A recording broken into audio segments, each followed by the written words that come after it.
Good morning, dear students. Today we are going to discuss the topic pharmaceutical ethics.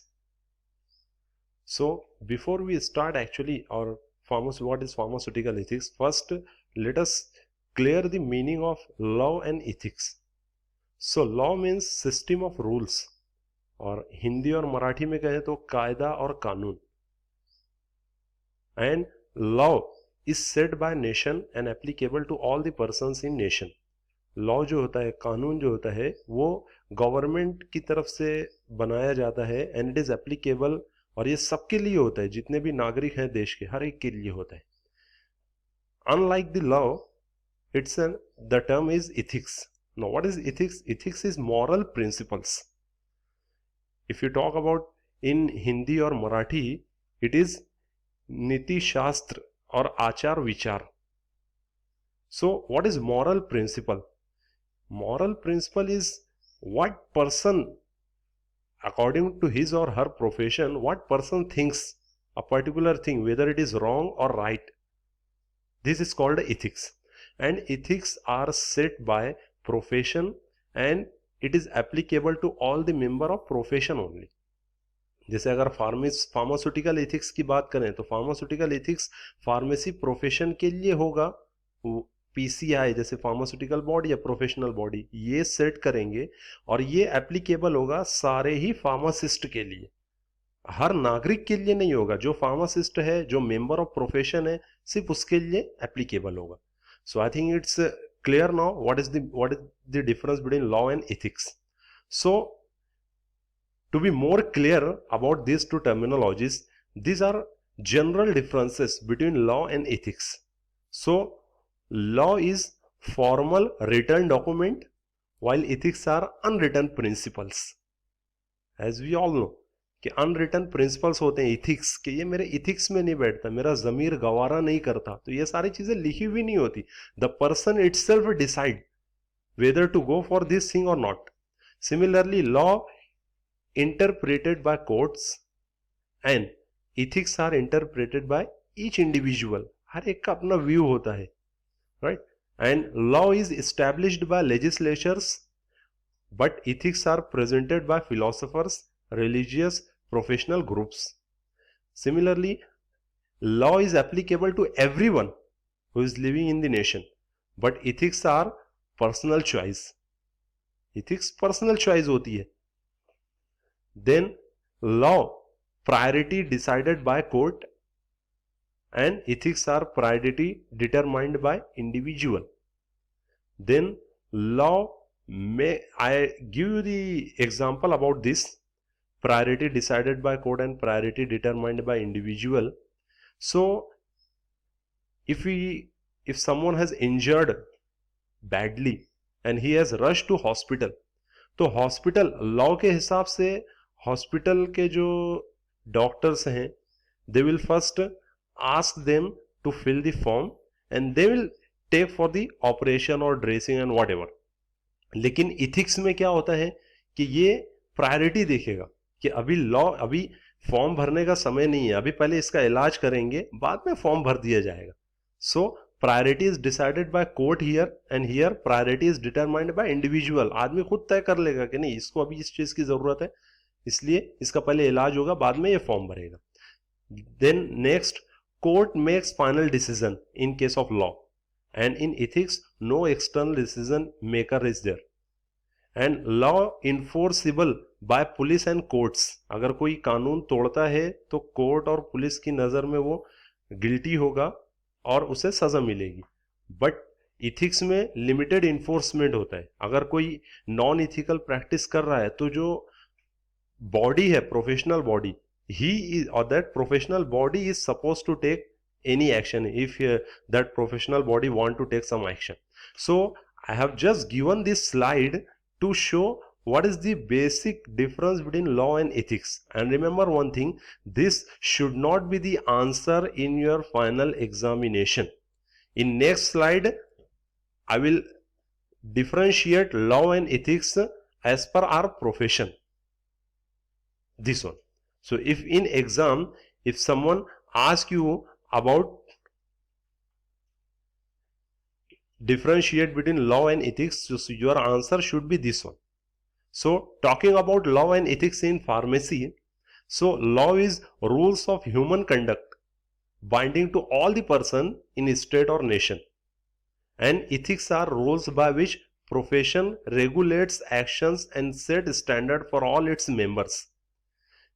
Law में rule जो होता है वो humans के लिए होता है और ये सारे ही नागरिकों के लिए इक्वल होता है, हर एक के लिए एप्लीकेबल होता है. और रूल्स जो होते हैं इथिक्स में, ये प्रोफेशनल बॉडी रेगुलेट करती है, वो बनाती है, वो सेट करती है, एंड ये एप्लीकेबल होता है सिर्फ उसके मेंबर्स के लिए. Similarly if law is broken, अगर कोई कानून तोड़ता है तो जो तोड़ने वाला है, a violator, it may be subjected to punishment, fine on imprisonment. मतलब उसको पनिशमेंट भी मिल सकता है, फाइन भी हो सकता है, उसको जेल भी हो सकती है अगर वो लॉ ब्रेक करता है तो. लेकिन अगर इथिक्स ब्रेक करता है, if rules are broken, then the professional body may subject the violator to loss the professional privileges. जैसे उसका, अगर suppose if you talk about our profession, तो फार्मेसी प्रोफेशन में अगर कोई इथिक्स को ब्रेक कर रहा है तो पीसीआई जो हमारा प्रोफेशनल बॉडी है वो उसका लाइसेंस रद्द कर सकते हैं. ये एक्शन होता है इसमें. और लॉ में एक्शन एवरीवन नोज कि उसको जेल हो सकती है, फाइन हो सकता है, and all that. Then next, law is standards of law and ethics are standards of conduct.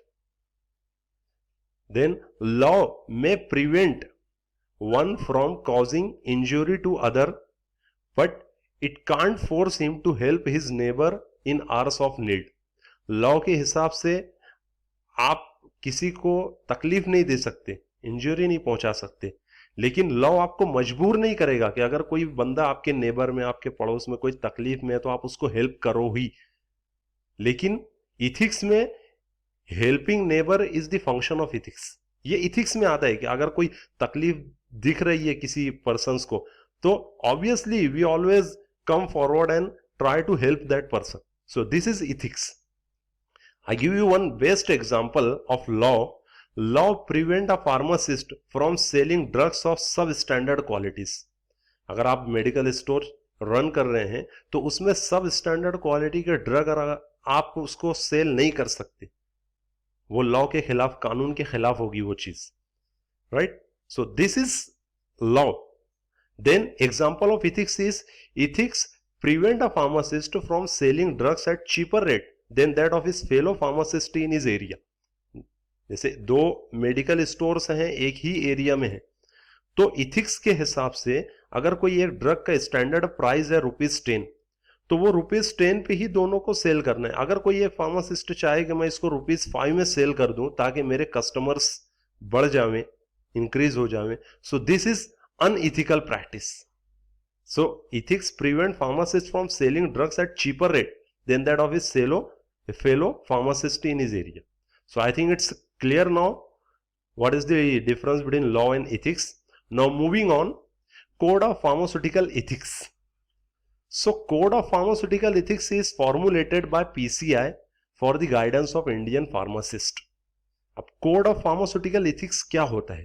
तो इसमें pharmacist should knows the standards of professional conduct. Code of pharmaceutical ethics means pharmacist को ये पता होना चाहिए कि as a pharmacist what are my responsibilities. Standards of professional conduct, मैं जो भी काम करूं तो वो एक स्टैंडर्ड के हिसाब से होना चाहिए. Then ethics are moral binding conduct, behaviour and character. Then this also ensures services to public, develops new standards and status to the profession. So ये कोड ऑफ इथिक्स है, फार्मास्यूटिकल इथिक्स, ये PCI की तरफ से बना हुआ है और इसमें सारे रूल्स और गाइडलाइंस दिए हुए how a pharmacist should perform his duty in different areas. Then code of pharmaceutical ethics also helps to guide pharmacist as to how he should conduct himself in relation to his job, in relation to his trade, and in relation to his medical profession, and in relation to his profession.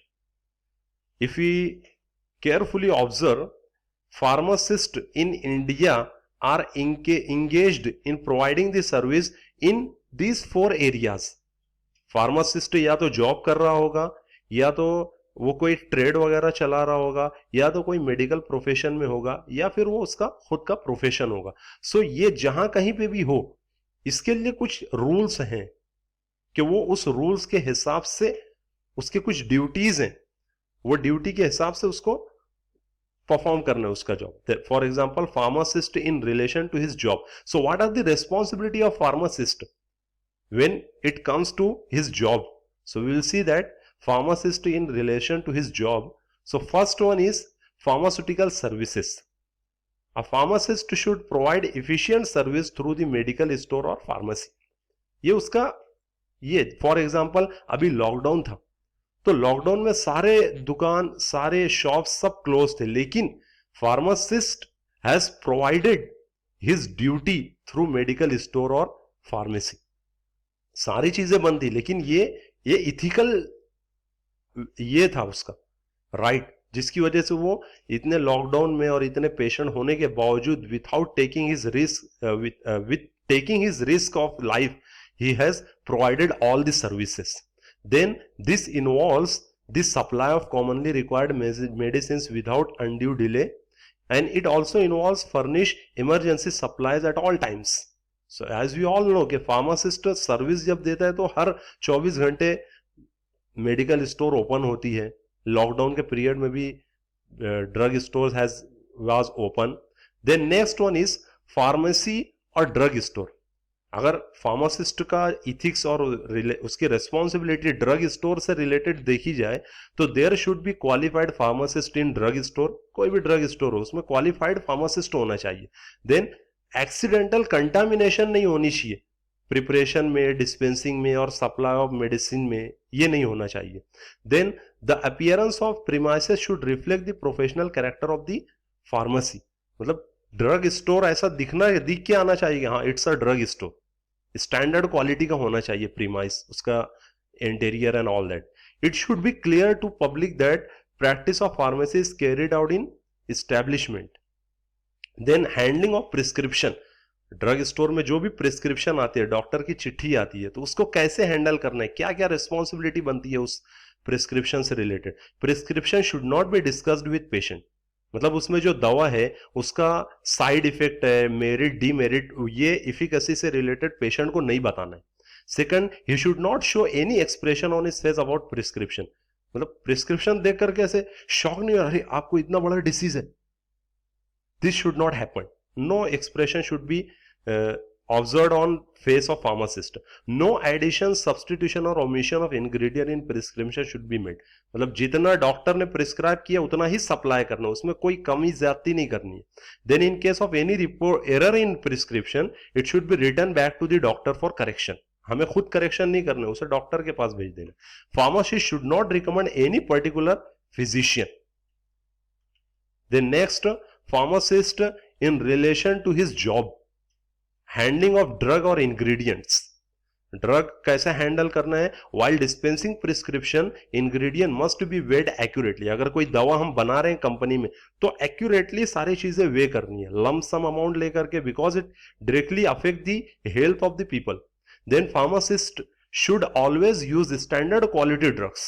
Inferior quality drug नहीं बल्कि standard हमेशा quality का drug use करना है। Drug likely to cause addiction should not be supplied. कोई भी drug जिससे addiction होती है, आदत पड़ जाती है, ऐसा कोई भी ड्रग सप्लाई नहीं करना है। Then practical training. Medical store में लोग प्रैक्टिकल ट्रेनिंग करते हैं, just like you can observe in this diagram also.